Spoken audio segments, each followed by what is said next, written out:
Hey everybody, I want to talk about a product and platform that I absolutely love and our latest sponsor, Interseller, the prospecting and outreach platform of choice for recruiters and sellers. Whether you're doubling down on business development or recruiting talent, Interseller does all the heavy lifting of finding contact data, automating the email and follow-up process, and syncs all that rich data into 20 plus CRM and ATS platforms.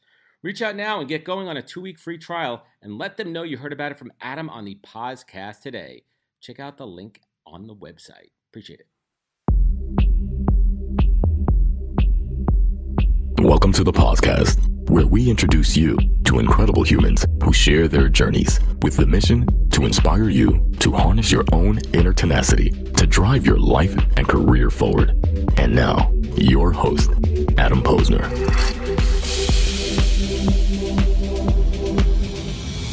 Hey everybody, welcome back to the podcast, where I bring you the best and brightest from the world of business, marketing, and personal growth to help you harness your inner tenacity and drive your career forward.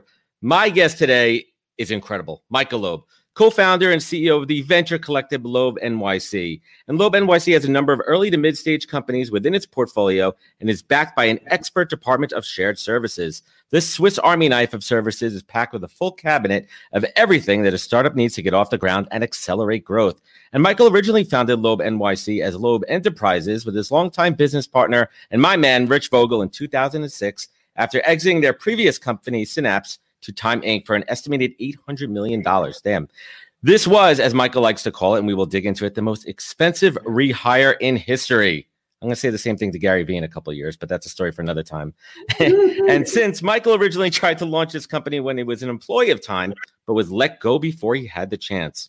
After a meeting with Synapse after the acquisition to help it transfer to Time as a wholly owned subsidiary, Michael also helped his former business partner, Jay Walker, with the founding of a little travel site called Priceline.com. Maybe you guys have heard of it. And the two worked together previously, and it was just one of many businesses Michael would help to create in his lengthy career as a serial entrepreneur, almost as lengthy as my introduction here. And today we're going to hopefully learn a lot more about Michael's philosophy and outlook on the industry in these strange times. I'm not using the word unprecedented. I'm trying to remove it from my vocabulary, and a ton more. So let's get right to it. Michael Loeb, welcome to the podcast, my man. Thank you, Adam. And by the way, for all you entrepreneurs out there with a good idea, send them over here. Yes. Because we do have a venture collective. We got about 24 companies in the collective. We are self-financed. So our model is come up with an idea either internally or externally. And by the way, we are not VCs. We are entrepreneurs, a collection of entrepreneurs. So we are founder friendly, actually super friendly. Many of the people that are part of our orbit, we have backed multiple times. And backing for us is a little bit different. As Adam mentioned, it's not just the capital, but it's the capital, it's the infrastructure, it's the strategy, and then the shared services. And indeed, Swiss Army knife is something that I use to describe it. Everything from back office accounting to UI, UX, to tech, to marketing, which ranges from old school. We have our own phone center in Virginia. We make our own TV ads for our healthcare companies. We built a field force of 3,000 people, all old school media to new school, which is SEM, SEO, social, podcast, influencer, you name it. So this is the pitch. This is the pitch that I do. So full disclosure to everybody here. I've been working with Loeb for the past year. Is mine better than yours, or what? We're about to Mine's a little sharper, sir. I will tell you that. I've been doing it a lot, not as much as you, but I got it down pretty well. I got to work on it. Well, all right. Let's jump in here. And, you know, we spoke a little bit about what's happening right now, but let's talk about the past, because you weren't at this level of success for your entire life. Let's talk about the early days. Let's talk about real quick. You know, I know it was back in the days of black and white television. I'm kidding here. But back in those days, you know, when you started out in your career, where did it all begin, man? Yeah. So I followed my dad into Time Inc., which was not unusual. Time Inc., even though it was a public company, was the type of place that, you know, a lot of sons and daughters would join Time Inc. My dad was a journalist, I would say of some renown, but it was more than some. He was, by turns, the managing editor of Fortune magazine for about 10 years. Before that, he put Money Magazine on the map, and before that, he was an editor at Time Magazine. He had almost a 40-year career there, and so I joined him. I wanted actually to work at HBO, which was at the time the rock star company. And, I interviewed again and again and again. They never would have me. And I thought, you know what, let me go to Time Inc. and then I can move over. Turned out I never moved over, and climbed the ladder pretty quickly. Ran marketing for Sports Illustrated. You're looking at the guy who helped to invent the sneaker phone and the football phone and bloopers. I was just going to get to that. Yep. Yeah. Well, okay. And helped to launch Sports Illustrated for Kids. Had something to do to turn the swimsuit issue into the franchise that it became. So got the reputation as launch boy. If I was a little bit better, they would have called me launch man. But they gave me the assignment to launch Entertainment Weekly, and that was a job that got me fired. They never volunteer, and that's especially true in a big company. You were having a question. Yeah, my first question is: do you have in your archives and storage? Do you have every Sports Illustrated phone ever created? Do you have one of each? I have a sneaker phone. Yeah, I got it. Right. These are hard-hitting questions. Yeah, no, I can bring it over and show you a sneaker phone. But Adam, it was talk about a crazy time. For a million years, AT&T did not let you have your own phone. You had to rent it from AT&T, and then the Supreme Court said, no, consumers have a right to buy it. And all of a sudden, people are buying telephones, and they were all coming from China, and they were all like super cheap. And we came up with these novelty phones, and they were just crazy. I mean, flew off the shelf. Oh, yeah. So yeah, the sneaker phone and the football phone were two of the greats. And yeah, and they were premiums. Sports Illustrated. So right. And what was it? It was you had to sign like a multi-year subscription to get the phone. There was a hook there, no? You just had a subscription. It was 3 installments of $9.95. There we go. For Sports Illustrated. But the phones were so. I mean, we were like importing them for like $3, and they actually worked. It was crazy. There was a Cambrian moment where manufacturing in China was just about nothing, and we took full advantage of that. So we created some great product. Actually worked, and it was free with your Sports Illustrated subscription. If you looked at one of the ads, it was all about the sneaker phone or the football phone or the blooper video, and it's like, that's free, and by the way, with a paid subscription to Sports Illustrated, you get the magazine. But people love freemiums. I mean, still to this day, people love freemiums. People love getting something as an added value. Maybe it's a collectible, it's something unique, but it still works. I mean, that's a tried and true technique, and that's something I truly admire about you and Loeb itself, how you combined this old school foundational tried and true business. The way I grew up with a rotary phone. I grew up with HBO with the box on the TV. My VCR had a wire to it. I'm not that young. But you combine that with this really incredible forward-thinking entrepreneurial spirit that you put into every one of the startups. And that's something that I truly admire, Michael. Yeah. Well, thank you. I will talk a little bit about the Venture Collective, et cetera, but one of the fun things about my job, there's so many fun things about my job. And, but one of the fun things is that, I get to stay current, right? And a lot of guys, my age and in my situation, just have, they're growing tomatoes, and I just have no interest in that. And I just find that every day I learn something brand new, and hear about a company. What stuns me is all of a sudden I'll hear about a company and I'll find out that, they've raised $1 billion and they got a valuation of 4. Right. And it's like, how could that be? How could I have never heard of this company?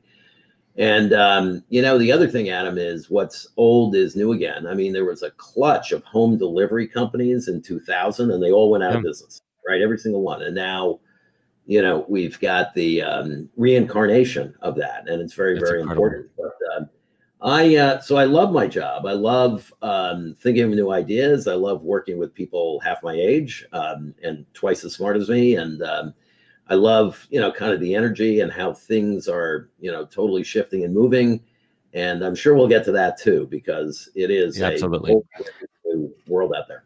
Yeah. So let's hit the rewind button for a moment and go to Time Inc. at the time that you got let go. And I didn't know it was at 36. And this is your show, not mine today, but I got let go at 36 too. And I needed that moment in my life to have that moment of accountability and self-awareness where I said, what am I doing? I'm not happy. I need to pivot. I need to follow my true passion and do what I do best. And that pointed me into the world of recruiting. Let's take it back to Michael Loeb at age 36, getting let go from Time Inc. So I'm, and I just assumed that I would be at Time Inc. forever. I do know that whenever you do new things in a Fortune 500 company, it is, it's a risk, because if it doesn't go quite to plan, and new stuff does not go quite to plan, and they got to blame somebody because upper management is never going to take responsibility. So I and the managing editor were shown the door. In truth, there was a flaw in Entertainment Weekly in the very beginning, which was my, concept of Entertainment Weekly was the three big sports, right? Moving from the three big sports, which is what I had at Sports Illustrated, to the three big forms of entertainment. So, it would be that simple. It was a fans magazine. It wasn't People magazine. It wasn't 300-word articles. It was 3,000 word articles. And if it was about, I don't know, Gal Gadot, because we have Wonder Woman 1984 coming out, and that would be cover subject. It would, trace her from her roots in Israel, becoming, the beauty queen of Israel, and blah, blah, blah, blah, blah. And she was about to give up acting before, she scored Wonder Woman. Rest is history. But it would have approached it that way. Lots of pictures, just like a Sports Illustrated article about an athlete, right? So, but that was my idea. The editor thought it was more about ballet and books and poetry. That's fine, except the last name was Weekly, and unless you get to 1 million in circulation, and some people on the podcast, not all, will remember the magazine industry, some fondly, right? Because it's almost not here anymore. But unless you got over 1 million in circulation, you wouldn't get on a weekly magazine from Time Inc. Other people could do it cheaper. You're not going to get over the fixed variable divide. You're not going to make any money. So, and you're not going to do that if it's about, poetry and opera and ballet. It's not going to be about the feet thing. It's got to be the ball down the middle of the lane.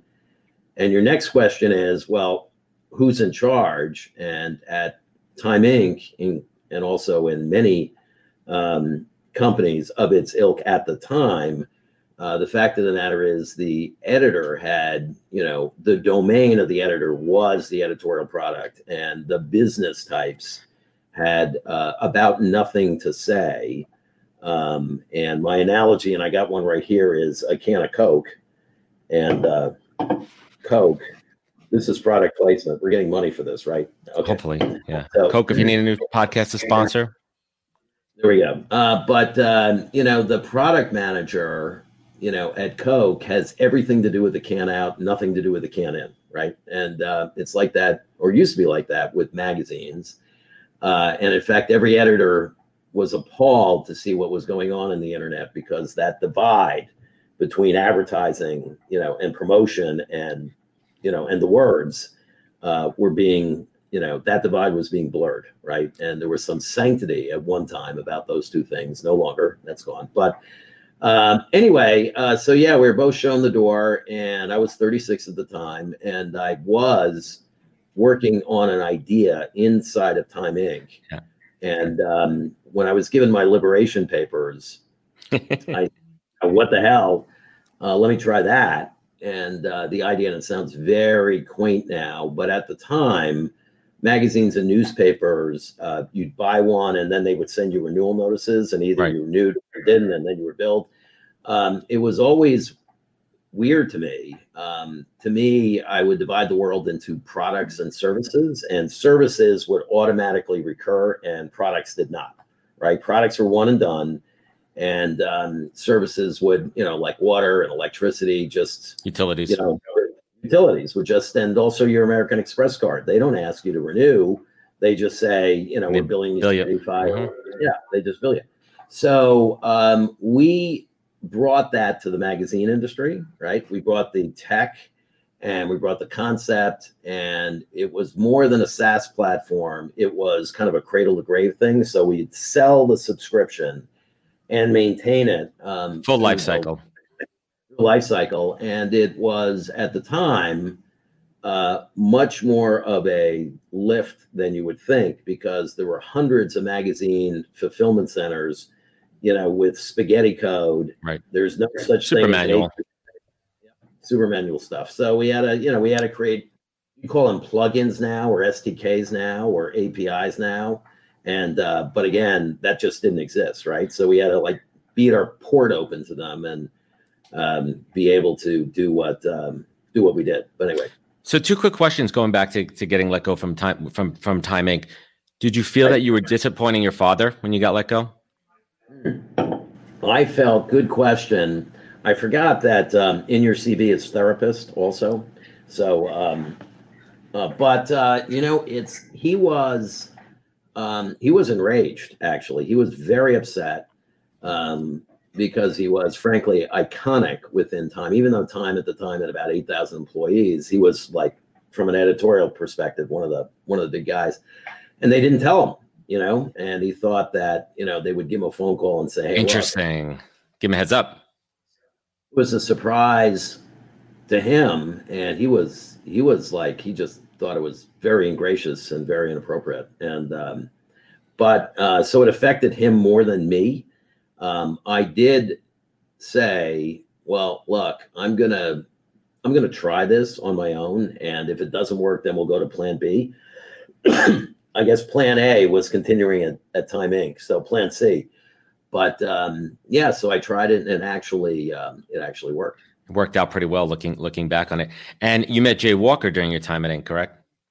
I met Jay super early in that journey. Jay persuaded me that I was just this dopey guy who got fired from a Fortune 500 company, and he was a serial entrepreneur. And he had that entrepreneur swagger and everything else, all the trappings. If you didn't know any better, you thought he was worth $1 zillion. I found out later that was quite far from the truth.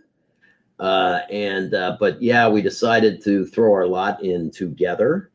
I did learn fairly early in the curve that Jay had many, many profound gifts, but he was not particularly enamored with managing people or logistics. And that was your balance. Well, that was our balance. And again, he's a profoundly. Some people call him a genius. I think that's not far from being right. He probably is a genius. I think he is a genius. He certainly has an unbelievable capacity to research and work and think. And we had this, Cambrian moment that lasted about 5 years. And out of that grew both Synapse and Priceline. Because Jay's job after the early going of Synapse became think of the next thing we do together. And out of that grew Priceline. And was there like that? I always love to ask this question, especially about such a insanely successful company like Priceline. Was it a development over time, or was it that moment over a glass of wine where you're like, hey, let's start this thing called Priceline. I have an idea. This is what it might look like. How did that happen? Yeah, no, it was lightning in a bottle, Jay's idea, and it was like a thunderbolt. I had a different way of describing it than he did. I thought of it as the disintermediation of travel. And it used to be, Adam, that you had to have a travel agent, just like in stocks, you had to have a broker, right? And the brokers took a big vig in the middle. You had to have, in travel, you had to have a travel agent, and they took 6% in the middle. And this was essentially self-serve travel was the concept. Breakthrough at the time. It was one of the very, very, very, very first. Mm-hmm. In fact, we didn't before Expedia, right? Yeah. Right? It was pre-Expedia. Oh yeah. It was way out in front. We're talking about 95. We didn't even use the word internet, right? The word internet that was not part of the lexicon. It was www something or other, right? And in fact, after Jay conceived the Priceline, it was Synapse that was financing, because Synapse, we did it the old-fashioned way, no outside capital, and it was like a shot out of a cannon, made money almost immediately, and it was the it was the profits of Synapse that was funding Priceline. And the reason why I go into some detail, that was the experiment that informed our venture collective, right? So essentially what we had was one roof over our head, one workforce. And I would say, Adam or Rich Vogel, you're going to work the morning for Synapse, the afternoon for Priceline, and the evening you're back at Synapse, or vice versa. And we did not know if this, if people would spit the bit or they would embrace it. And it turns out that they embrace it, because you get really, really brilliant, diligent people. They, no matter how challenging the job, and no matter, what rate of hypergrowth you're in, the fact of the matter is, after a year, it gets a little bit routine. So they welcomed something else. And very facile, very agile minds can work that way. And so that experiment of having, Synapse incubate Priceline, and we financed it for a couple of years, and right up to the public offering, because the last shot was bringing in a venture capital firm, but there was no internet business. So if we say, hey, venture capital firm, write a check into Priceline, they, it's WW whatever. What is it? There was no industry. There was nothing, right? And so what we wound up doing for the first time ever was getting outside capital into Synapse. And essentially, Synapse didn't need it. We're throwing off cash. So it was essentially a private equity, not a venture. It was a private equity play with General Atlantic Partners. And the money came off the table to Jay to finance Priceline. So he sold half of his half.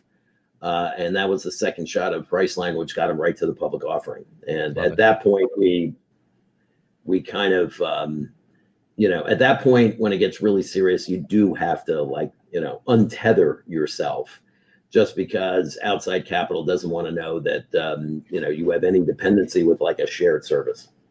I love finding out the kernels and the origin stories. That's incredible. And one of the things that I really love about your current portfolio now, it really helps focus on some low income consumers with businesses like Script Relief and Steady, to name a few. When and why did that become a priority and a focus for you? Well, I wished I could claim to be so noble. It just did not happen quite that way. I mean, it's great that it did, and it's great that it helped people. I do think that, take Script Relief, we have saved people billions of dollars on their, pharmaceuticals. And Steady is doing the other company to which you refer, which is, I call it your advocate in the gig economy. So if you're a Uber driver, Uber would have you work at, in a car from morning, noon, and night. The fact of the matter is, at 11 and 2, the utilization rate is about 30%. So there's 70% of the cars on the road that shouldn't be on the road. Right, exactly. So you are not making money, at that time, because you're trolling around in your car and using gas. And wasting gas. Mm-hmm. And, amortizing miles, blah, blah, blah, blah, blah. But so what Steady will do is say, Adam, here's your plan. You're going to be in your Uber from 7 to 9:30. At 9:30, this is the corner you go to. You're walking dogs. And at 12, I got you working at Home Depot until 3. And from 3 to 5, it's DoorDash. And at 5 o'clock, Lyft, because they pay better. Right. So that's what it does. Now, it will, we do these studies all the time, but the latest number is that we increase income for gig workers by an average of $5,500, an average. $5,580 a year. So, I mean, this is a real, game changer. And especially right now when so many people are out of work and they're turning to the gig economy, and you have new people signing up to be, DoorDash drivers, Uber, Lyft, and all these things in the gig, maybe work part-time seasonal at Home Depot in the evening to stock. If you're helping them find the efficiencies, because they don't have access to this information and technology, this is incredible. So those, yes, they really are helping people, and I'm delighted that they are helping people. I love mission-based companies. I do have a prohibition on bad stuff, right? I wouldn't do anything that's bad for people. It's great that it's good for people, but really the attraction of both those companies is that it was, big and disruptive and novel, and nobody was doing it. And really that was the opportunity. We like platforms more than we like products, although we do have several products. Yeah. And let's get into Rich Vogel, someone that I'm close with there, and your business partner. And you guys, congratulations, were named Visionaries of the Year by CSQ. And in the write-up they did for you guys, they talked about you guys being a people first investor. Can you explain what that means, being a people first investor, and what you look for in people that you invest in as operators? Is it you invest in the jockey before the horse, over the horse? Absolutely. I do think, by the way, that entrepreneurs are born and not made. And what's an entrepreneur? It's the guy who, or gal, who, they think stop signs are for everybody else, right? They think gravity does not apply to them. They look at just about anything and they say, I'm going to flip it upside down and make it better. I mean, they just automatically, right? Most, I think, 99.9% of everybody is just taking the status quo, and when presented with the status quo, the presumption is, this is the bestest for the leastest. We can't improve upon that. And an entrepreneur looks at everything and says, this is whacked. I can make it better, right? And about the status quo, they love that road less traveled, right? Because if nobody is doing it, right? If everybody's saying can't be done, that's a giant opportunity, because that scares away everybody. So I think entrepreneurs have that. There really is, the lemonade stand phenomenon, right? These are people who at a very early age like the idea of creating businesses. They like money. They like getting money in. It's more of a placeholder. That happens to be true, but just the idea that, I could get a dime worth of, lemons and turn it into $1 worth of lemonade, and I'll sell out and I'll make $10 and I'm $8. It's really a truism. And so we are jockey guys. And what I think differentiates us as operators, and I don't mean to cast aspersions with venture capitalists, we work with many of them, because after we spin a company up and kind of scale it, we often, not always, go for outside capital, but then it's not a 3 and a 5, it's a 30 and a 50, right? These are companies that are much bigger. But what VCs don't tell you is there's always, when you start a business, there's 3 existential events, right? You don't know what they are. It's like, extinction events, right? There's been 5 or 6 in the history of the planet. There's 3 in every company, and you will wake up in the morning, open the door, and somebody's going to punch you in the face, right? And you're going to get bloody and you're going to fall down. And it's about getting back up, right? You're going to lose a big client. There's going to be a law that's changed. There's going to be competition. Something is going to happen, and you're going to get bloody.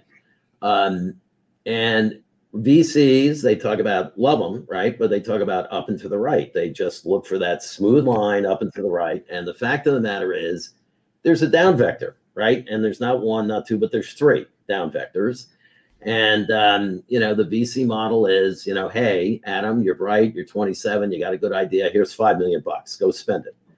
And if the jockey comes back and says, hey, Adam, I got to tell you, I put $1 million to work. I had this all wrong.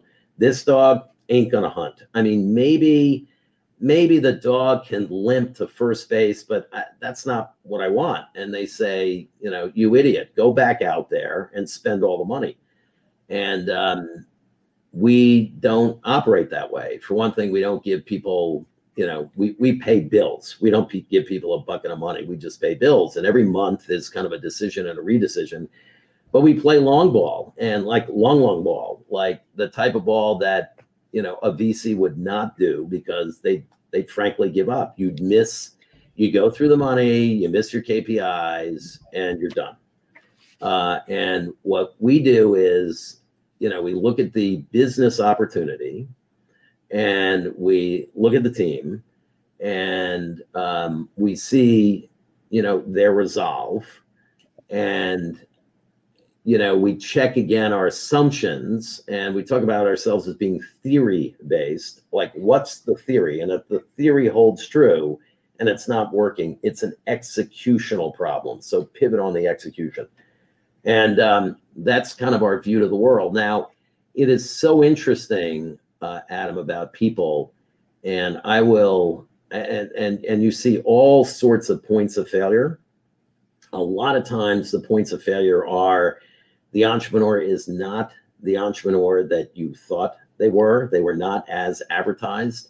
And again, about half of our 24 companies started with de novo internally generated ideas, but the other half are either external ideas or external companies that are small that we can be, if not the only source of capital. And we give them the big embrace with shared services, and we knock ourselves out to build those companies, because what we're leaning into is the high rate of failure in the industry, in the startup. They say that VCs will talk about 2 in 10 working, but if you give them a drink, they'll say more like 1 in 10. And we're leaning in on that, and we think with our model, we're multiples above that. Right. Exactly. Because of the support, because of our definition of success, if you are 5 out of 10 or 6 out of 10, you don't need a 30X or a 50X. You can have a 3X or a 5X. And there's a lot of 3Xs and 5Xs that, the money behind them will say that's not good enough, drive faster. And sometimes you'll run into a wall and you'll die. Anyway, I spoke a lot. No, I love it. When was the last time you got punched in the face? Oh, you get punched in the face all the time. I was going to tell you about one entrepreneur that we had. We were high on this business and thought it had legs.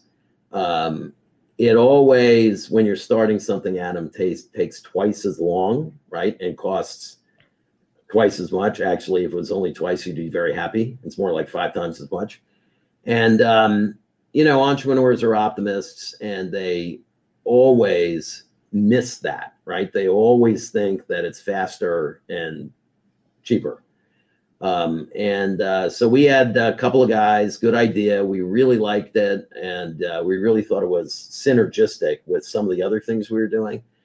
And we liked them, and it was taking longer. And, as advertised, they said that they had a beat on the tech, and the fact is they didn't. They were wrong.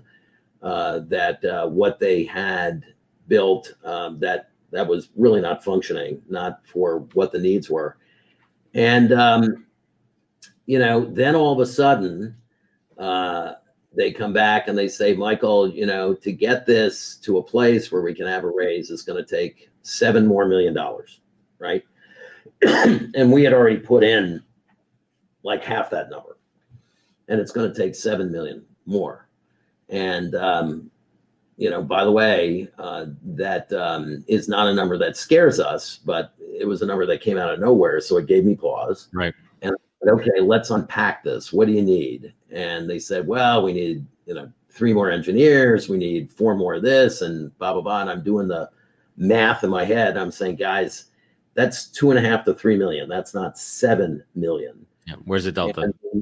Where's the delta? But the other side of the message is, look, it's going to be 7 million. And if 7 million more come into the company, then the 2 of us, the founders, are going to be diluted to a point where it's not worth us working on it.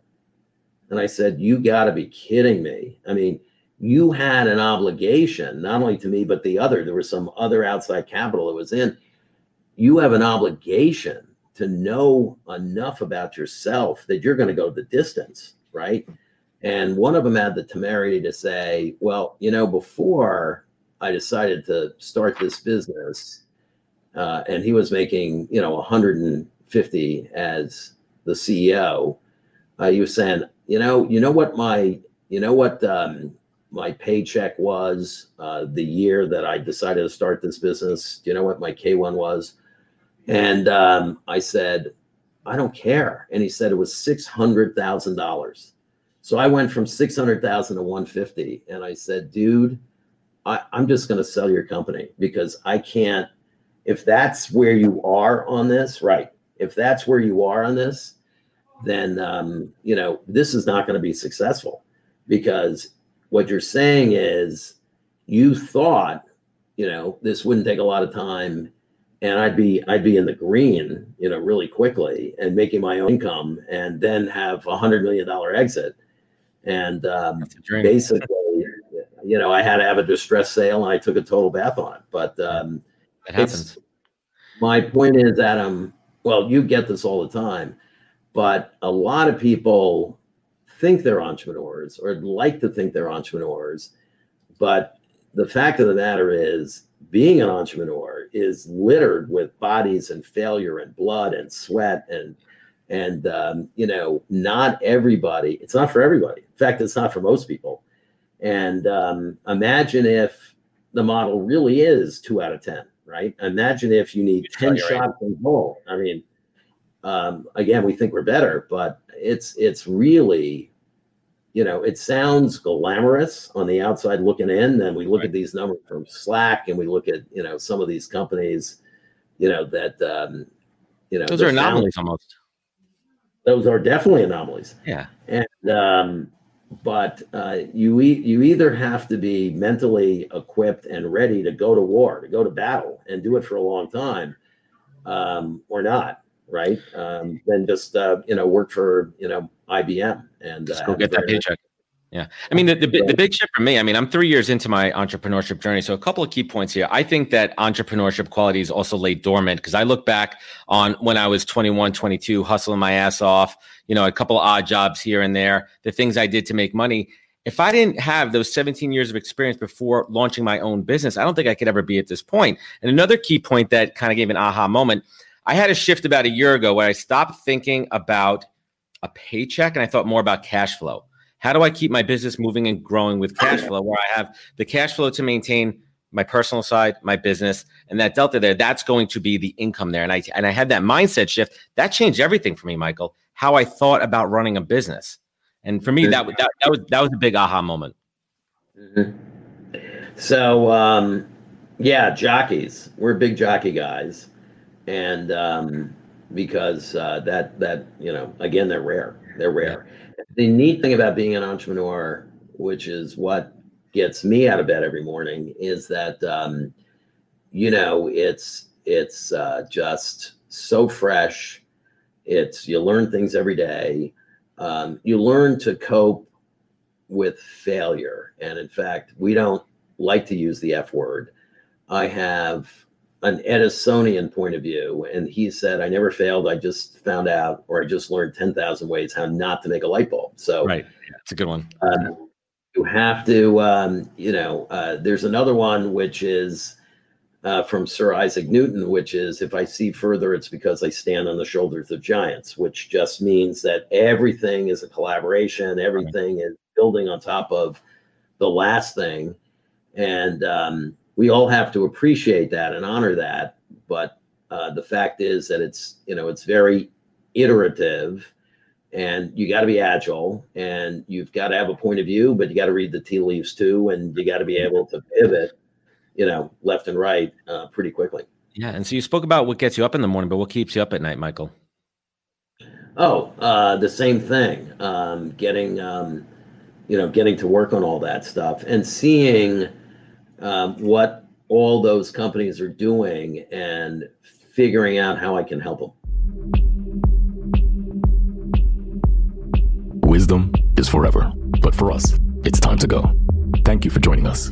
Luckily, we'll be back with our next episode soon, jam-packed with more incredible humans. Thank you for listening, subscribing, and sharing. To join the conversation, search the Podcast on LinkedIn. And to catch up on past episodes and more info, please visit www.thepodcast.com.